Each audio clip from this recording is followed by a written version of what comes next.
no one is really ready to make the first step. So the two of you are both in a very similar place in life. You are moving on. You are feeling less triggered and less vulnerable when it comes down to your person.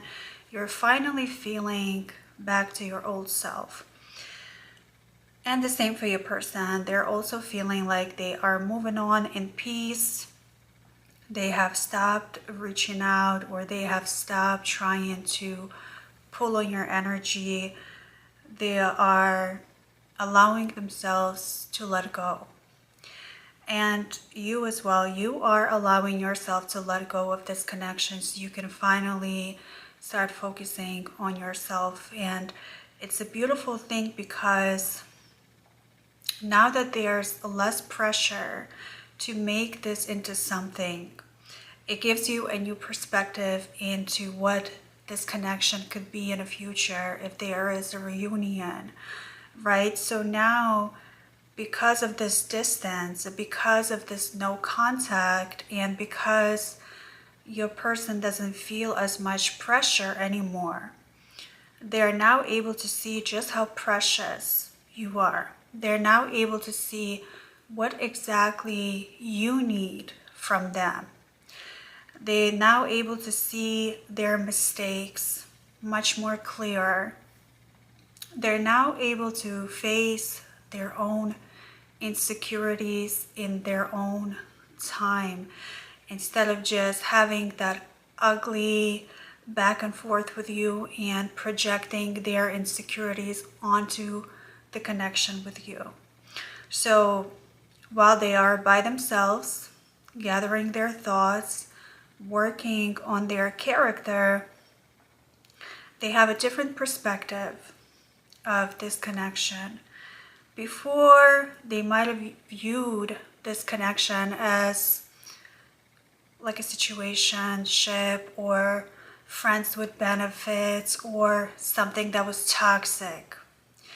But with time, and even though they had lied to themselves, they have realized that this is a connection that made them stronger, smarter, kinder, more positive, and that you are someone who is valuable.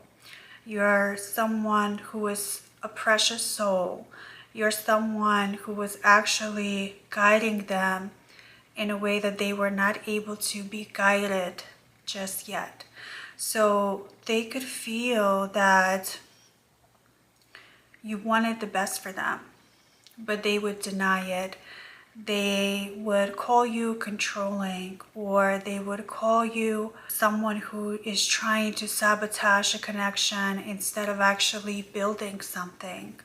So they didn't see your help as something that was positive. They felt like whenever you tried to help them, that you were pitying them, or that you thought less of them, or that you thought that they were not capable of achieving something for themselves or by themselves. So in a way, they were very prideful. They had ego, and they didn't want to give in. They didn't want to give in into their feelings for you. They didn't want to let you actually help them or allow you to also help this connection to grow and guide them. They wanted to be the only one who would guide this connection, or who would be like a leader in this connection. So now, during this no contact, and since there's no pressure anymore, they know that that was a deep mistake. They know now that they should have let you lead at times, and they should have listened to your advice, that you actually had their best interest in your heart. They now see this connection as it takes two. It takes two to tango, it takes two to dance to make this a beautiful connection that it could be.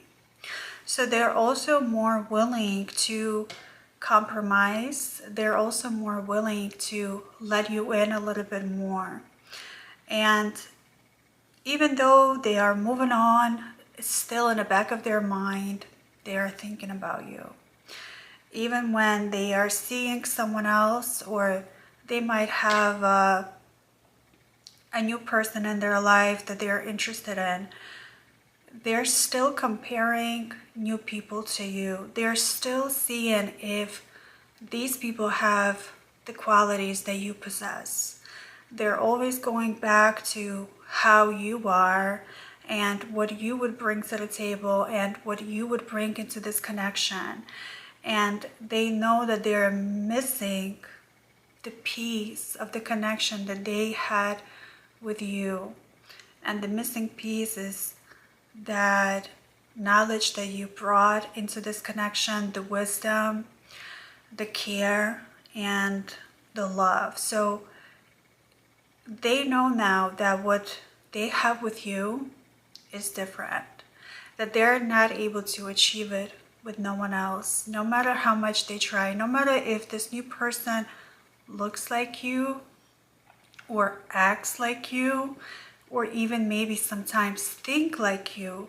Still, the essence of you, the value that you bring, cannot be replaced. So they feel it in their bones, they know this, and they are having a hard time kind of just admitting it and facing it. So they are still lying to themselves about the fact that they're going to be able to replace you. They still think they're going to be able to find someone better or someone who will match your energy. But the more they try, the more that they are disappointed, because no one can do that what you do. No one made them feel the way you made them feel. So really what they're missing is how you made them feel. You made them feel desired. You made them feel seen. You made them feel heard. And you saw through them. You were able to read their mind in a way that no one else could do. So you were able to kind of read between the lines whenever they would communicate to you something. You saw through that. You saw exactly what they were trying to say. So it felt easy to them. The connection felt easy in a way and very challenging in the same way. And they didn't know how to understand it, how to comprehend that, how to navigate that. So they were confused just how simple it was, yet so complex and so multi-layered, but so beautiful at the same time. So now they're wondering, what would it take for them and how much they need to grow as a person to be able to actually make you happy. Because they've realized that when the two of you were together, even though they were happy moments, that you still was not fulfilled in the way that you wanted to, that you would forgive them a lot, that you would give them a lot of grace. But they truly desire to make you happy. They want to be able to bring that smile to your face. They want to be able to make you feel desired, make you feel seen and heard the same way that you have made them feel.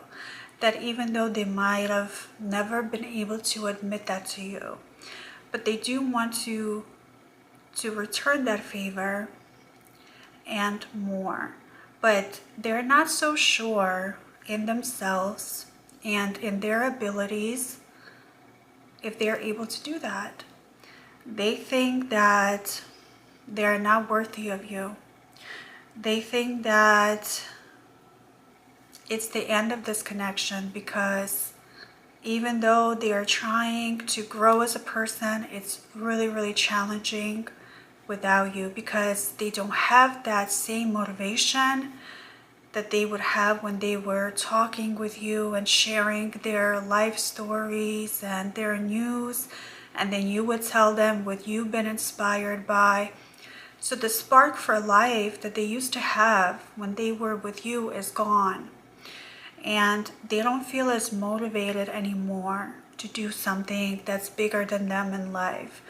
They did really draw that inspiration from this connection that the two of you have. And there is still hope in them, of course, to be able to get that spark back with you. But they know that right now this needs to be left alone, and it needs room and space to kind of let it breathe, to let this connection breathe and see what exactly that they can do, something so super special that you would not be able to say no, that you would not be able to resist them. So that's what they're working on. But also, they do want you to honor your wishes, and they do honor the fact that you want to be left alone, or they feel like they don't want to be too intrusive. So they are very, very conscious of your boundaries right now. And also, just a reminder, always make sure that you're putting yourself first. And if this person does end up reaching out, it's always up to you to make that choice or to make that decision if you want to reunite or not.